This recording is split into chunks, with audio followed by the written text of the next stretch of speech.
Good morning. আমি বলেছিলাম সকালে ভয়েসে যে তর্পণ করতে যাবে আমার হাজব্যান্ড, দেখে নাও আমরা তর্পণ করতে যাচ্ছি। ও যাচ্ছে ছাতা নিয়ে, আসলে বৃষ্টি হচ্ছিল। এটা একটা শিব মন্দির দেখতেই পাচ্ছ, আর আমাদের বাড়ি থেকে 2-3 মিনিটের রাস্তা গঙ্গার ধার। তা এটা হচ্ছে একটা শ্মশান ঘাট, আমাদের বাড়ির পাশে শ্মশান ঘাট। তা তোমরা দেখে নাও, এখানে কালী পুজোর সময় বড় করে পুজো হয়। কালী পুজোর সময় মানে রক্ষাকালী বা শ্মশানকালী যেটাকে বলা হয়।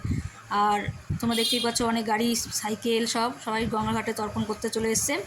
আর এসে দেখি অনেকে আগে যা তর্পণ করতে বসা তা তর্পণ করতে বসে পড়েছে। মোটামুটি ভালোই ভিড় হয়েছিল, এর থেকে আরও সব ভিড় হয়। এরপরে এবার আমার হাজব্যান্ড চান করতে যাবে, চান করে এসে তারপর বসবে।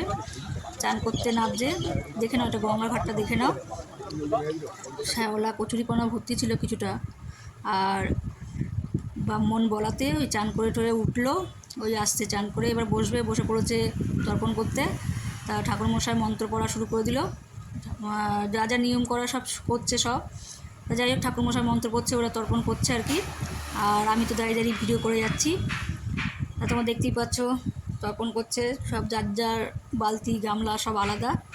ঠাকুরমশাই সব মন্ত্রপন্ত্র সব বলে দিচ্ছে, একে একে অনেকেই বসছে করতে। এর আগেরটাও অনেকেই করে চলে গেছে, তার মাঝখানে আমি একটু গঙ্গার ছবি তুলে নিলাম। ওই দেখতে পাচ্ছ একটা নৌকা দেখা যাচ্ছে। যা যা নিয়ম করা সব নিয়ম করছে আর কি। এবার দক্ষিণ দিকে মুখ করে বসতে হবে বলে দক্ষিণ দিকে মুখ করে বসছে।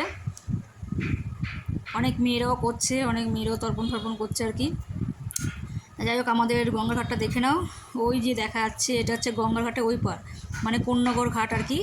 এখানে একটা বারো মন্দির একটা আছে, বারো মন্দির বলে কয়েকজন নৌকাও যাচ্ছিলো, কয়েকটা নৌকা।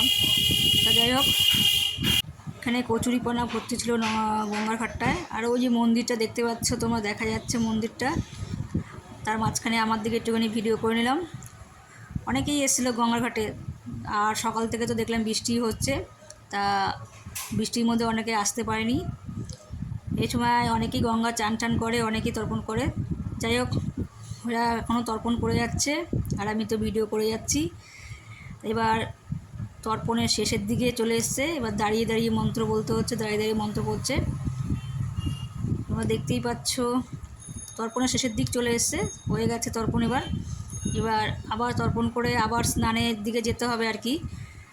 ও দক্ষিণ দিকে সব নমস্কার করছে, নমস্কার করে যা যা মন্ত্র বলা করে ঠোরে ঠাকুরমশাই আবার তর্পণের পর আবার স্নান করতে যেতে বলছে। তাই যাই হোক শেষের দিকে চলে এসছে। এবার আবার গঙ্গা স্নান করবে, স্নান টান করে তারপরে আবার বাড়ির দিকে রওনা। এবার যার যার গামলার মধ্যে যার যার জল ছিল সব ফেলে দিতে হবে। ওই চান করতে নামছে, স্নান কমপ্লিট, এবার বাড়িতে আসার পালা।